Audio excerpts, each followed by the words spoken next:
It was the early 1990s. A man named Vito Barucchi was diving the river systems of the American Southeast, searching the murky sediment for fossilized shark teeth. Most people knew these rivers occasionally gave up relics from an ancient inland sea. Small teeth, common species, nothing remarkable.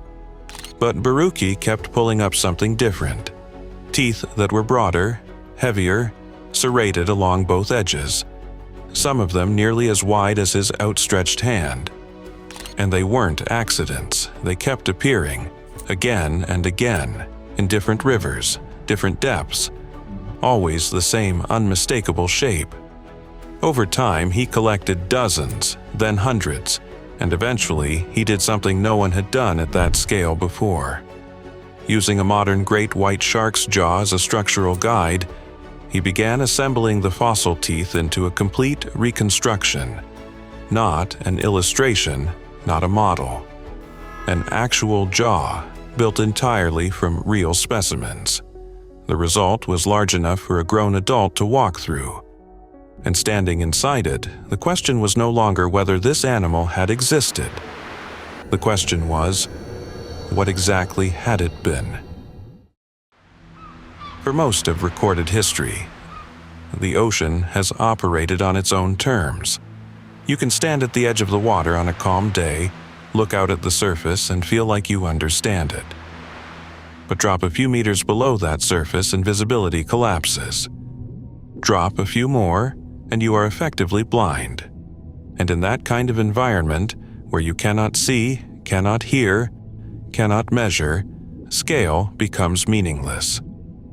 A great white shark reaches roughly 6 meters in length, around 20 feet. That alone is enough to change the way people think about the water. Enough to keep swimmers close to shore. Enough to make open ocean feel like a different world entirely. Now take that and multiply it by 3. Estimates for Megalodon's maximum body length range from 15 to 20 meters, 50 to 65 feet. A 2025 study analyzing fossilized vertebral columns pushed the upper ceiling to around 24 meters, close to 80 feet. That is not simply a larger version of a great white. At that scale, the animal operates by completely different rules. Its metabolism changes, its hunting strategy changes, its relationship to everything else in the ocean changes. But here is the fundamental problem with Megalodon. We know almost nothing about what it actually looked like. And the reason for that comes down to a single biological quirk that separates sharks from nearly every other large predator that has ever lived. Sharks have no bones. Not just partially. Their entire internal skeleton, every strut, every joint, every structural element that holds the body together, is made of cartilage.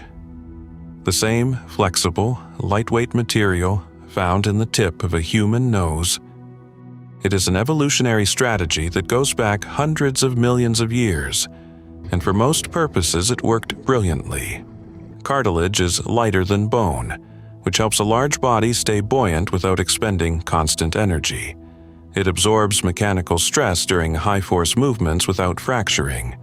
But cartilage has one catastrophic flaw as far as the fossil record is concerned.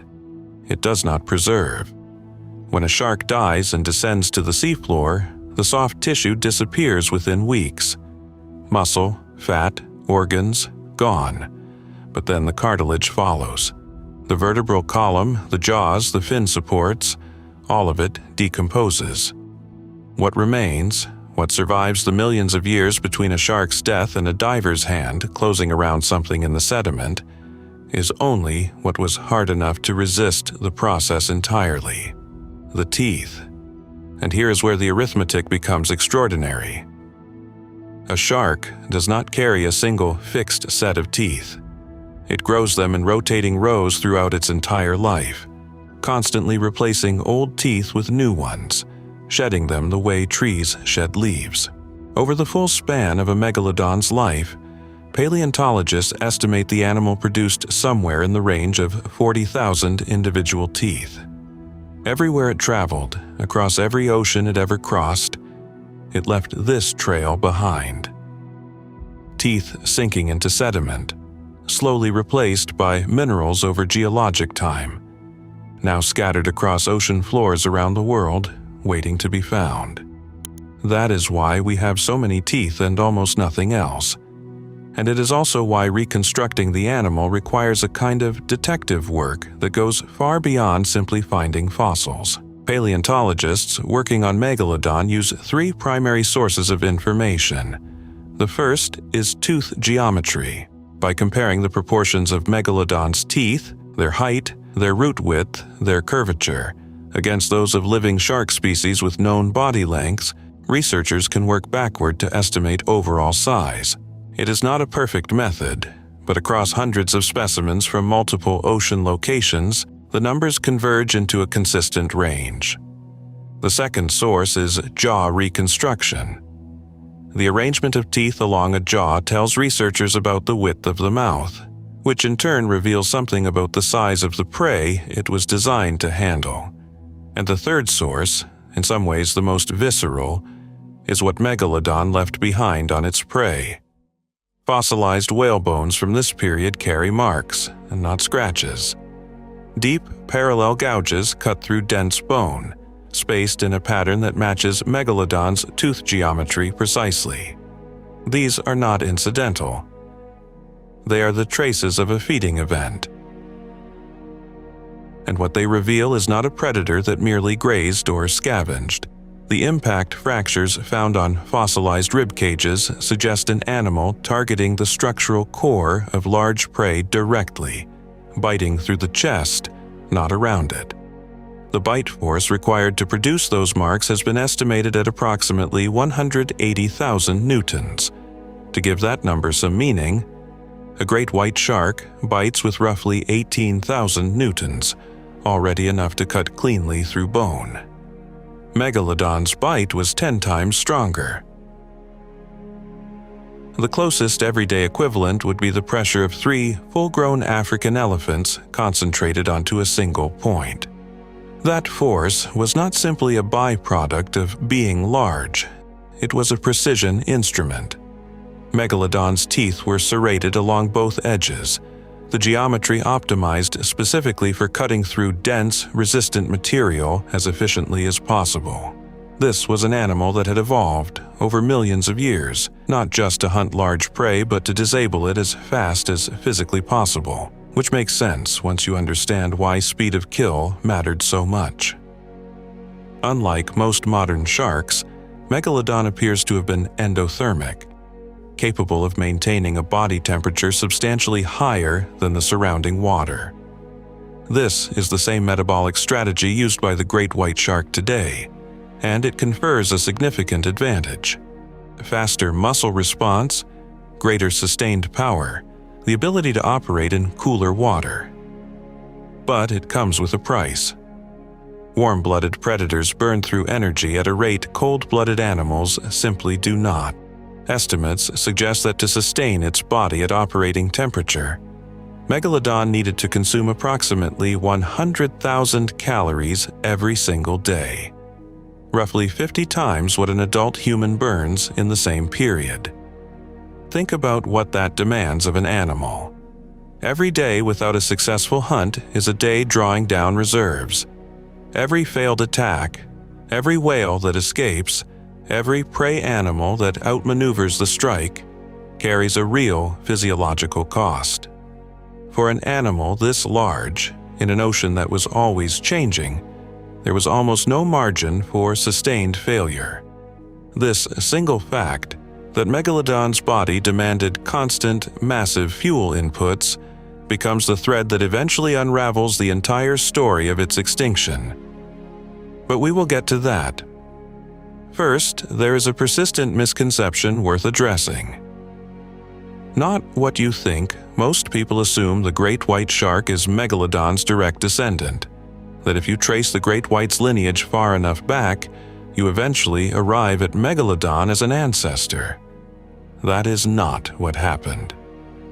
Megalodon and the great white are approximately as closely related as a dog and a cat, They share a distant common ancestor, an early shark lineage that diverged into two entirely separate families tens of millions of years ago.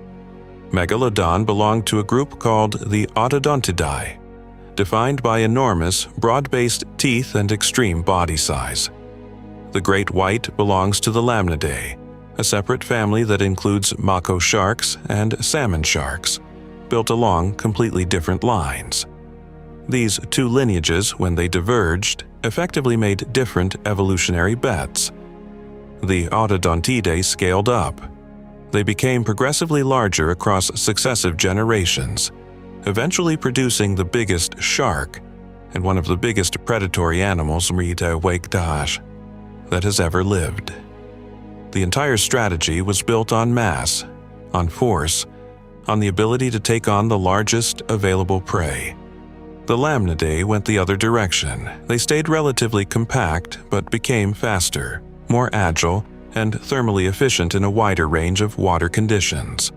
At the time, both strategies were made, both worked.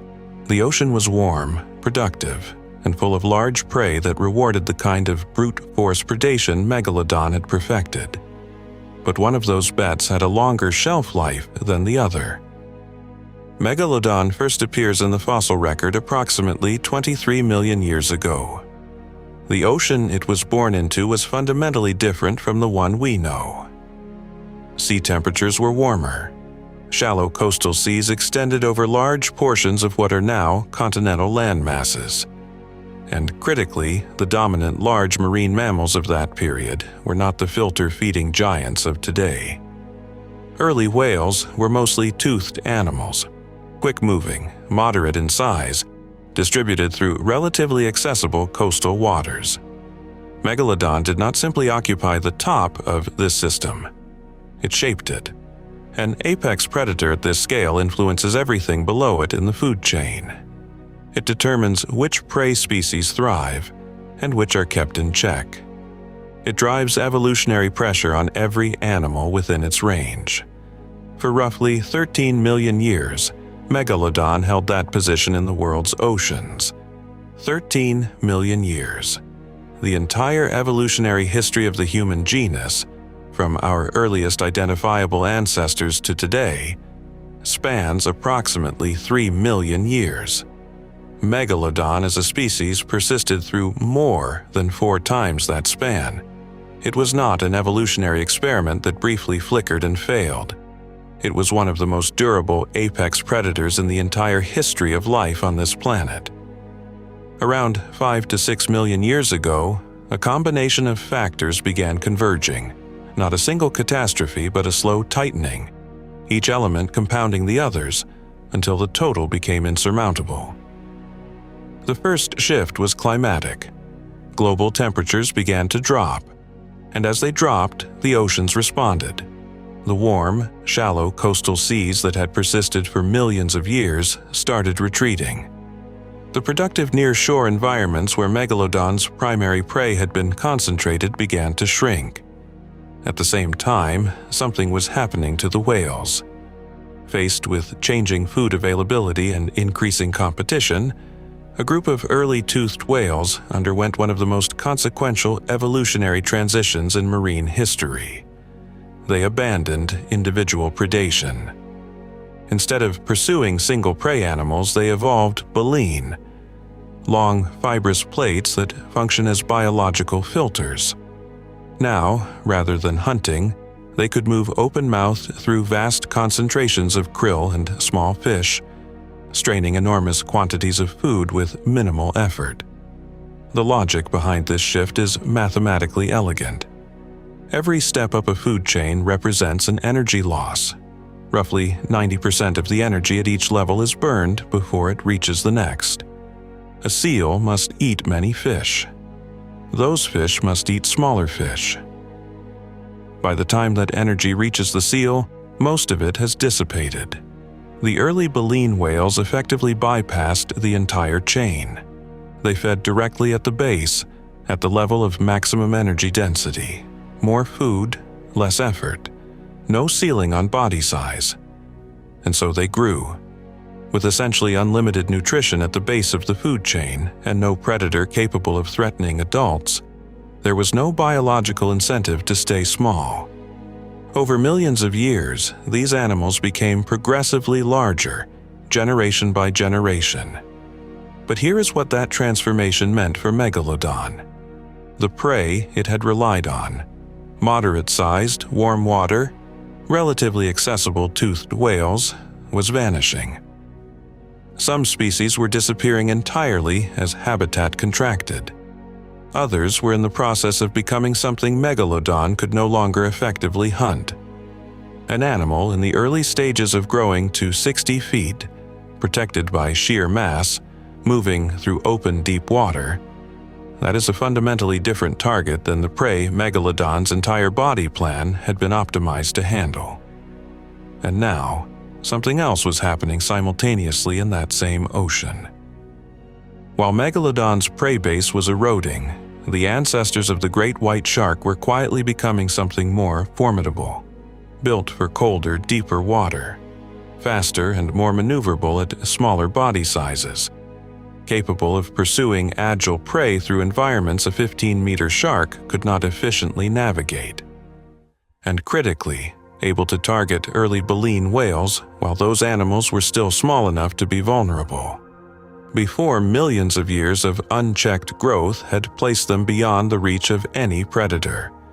What was occurring, in effect, was a gradual handover of ecological function. The prey that had sustained Megalodon was either disappearing or transforming into something beyond its reach. And into that opening, the ancestors of the great white stepped quietly and efficiently, taking smaller pieces of a shifting ocean in ways that a massive, high-calorie-burning predator simply could not replicate. This is why some researchers describe the great white lineage as an indirect driver of Megalodon's extinction, not because they competed directly for the same prey on the same day. There is no evidence of direct confrontation. But Megalodon was built for an ocean that was fading. The great white lineage was adapting to the one taking its place. And for an animal burning through 100,000 calories a day, there was no way to wait out that transition. Still out there? There is one question that follows Megalodon wherever the subject is raised. Is it still alive? It is worth taking seriously, because the instinct behind it is not completely unreasonable. In 1938, a fishing trawler working off the South African coast pulled up a fish that scientists had classified as extinct, a coelacanth, alive and undiscovered, for 66 million years. So the logic follows. If a fish could remain hidden in the deep ocean for that long, why not a 60-foot shark? Here's the answer. Megalodon shed approximately 40,000 teeth over its lifetime. In every ocean it ever traveled through, it left them behind. They are found on seafloors across the globe, and the most recent Megalodon tooth ever dated was deposited 3.6 million years ago. Not 1 million, not recently. Not from an ocean floor that could suggest a lingering population. 3.6 million years ago. Modern whales, which would represent the obvious prey for an animal of this size, show no bite marks consistent with Megalodon. None. In the entire global record of modern whale bones and strandings, there is no trace of an attack pattern that matches its tooth geometry. And the coelacanth survived because it lives in deep underwater caves, barely moves, and requires almost no caloric input to maintain itself. It is metabolically the opposite of an active apex predator. Megalodon, an endothermic animal requiring 100,000 calories a day, operating at the surface layers of the ocean where its prey lived, that animal cannot hide. There is nowhere to hide that would not leave evidence. It is gone. It has been gone for nearly 4 million years, but its absence changed everything that came after it. For as long as Megalodon existed, baleen whales had a hard ceiling. Juveniles had to remain fast and difficult to track just to survive long enough to reach adulthood. The evolutionary pressure Megalodon exerted kept the entire system calibrated to a certain scale. The moment that pressure lifted, the moment Megalodon was gone, the ceiling disappeared entirely. Unlimited food at the base of the chain. No predator capable of threatening adults. Millions of years of open ocean ahead. The blue whale, 30 meters long, the largest animal ever confirmed to have lived on this planet, did not exist while Megalodon was alive. It could not have. It required Megalodon's extinction before the conditions for its existence were even possible. That is the nature of apex predators. Their presence defines the ecosystem around them. But their absence defines it too, sometimes even more profoundly. Megalodon did not merely inhabit its ocean. It was the force that held the ocean's upper limits in place. And somewhere on the seafloor right now, one of its teeth is resting in the sediment. The last trace of the animal that once set the boundaries for everything else. Waiting still to be found.